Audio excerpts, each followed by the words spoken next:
Welcome to the Chronicles Reports. I am your host, Chronicles. Today, we are conducting a factual autopsy of power, black gold, and the shadows of empire. We are diving deep into the history of Iran and its century-long struggle for sovereignty, a saga that has reshaped the world and continues to impact your life. This is not just a history lesson. It is a professional analysis of how modern politics, energy, and diplomacy are fueled by the echoes of 20th century maneuvers. Our journey begins at the close of the 19th century.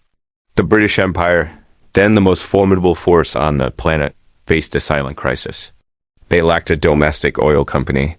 As the world transitioned from coal to oil, the British turned to history, scouring Roman and medieval texts for oil seeps. In 1901, a monumental shift occurred.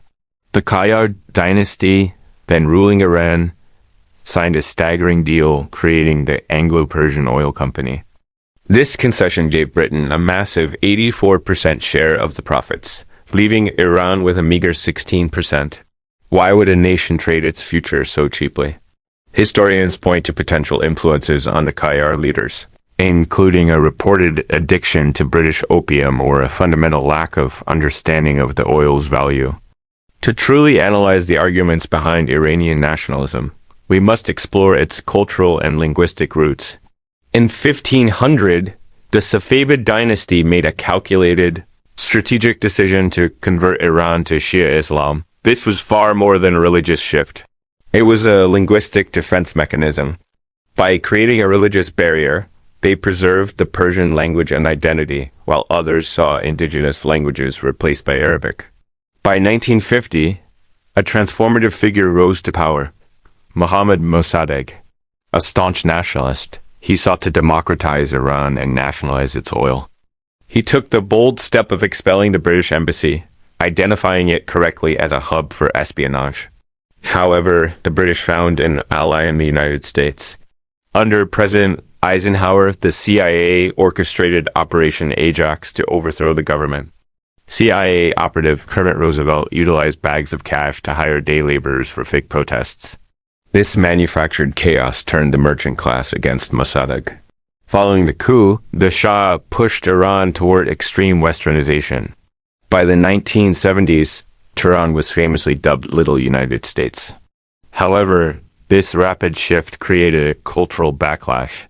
Many Iranians felt their 2,800-year-old culture was being eroded by toxic foreign imports.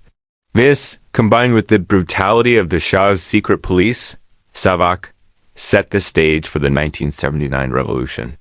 When the Islamic Republic was formed, the infamous U.S. embassy takeover in 1979 was driven by a search for proof of the 1953 coup. They found it by meticulously reconstructing shredded documents, proving the embassy served as the CIA's headquarters for all of Asia.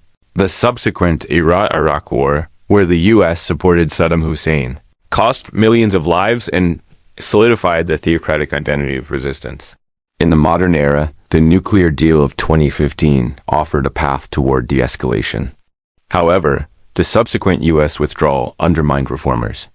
How does this impact your life in 2026? We see results in regional instabilities.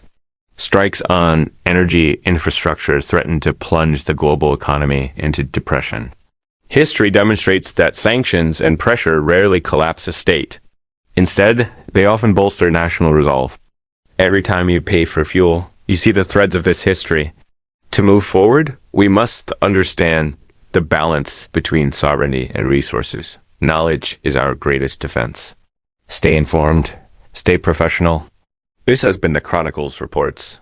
We will see you in the next report.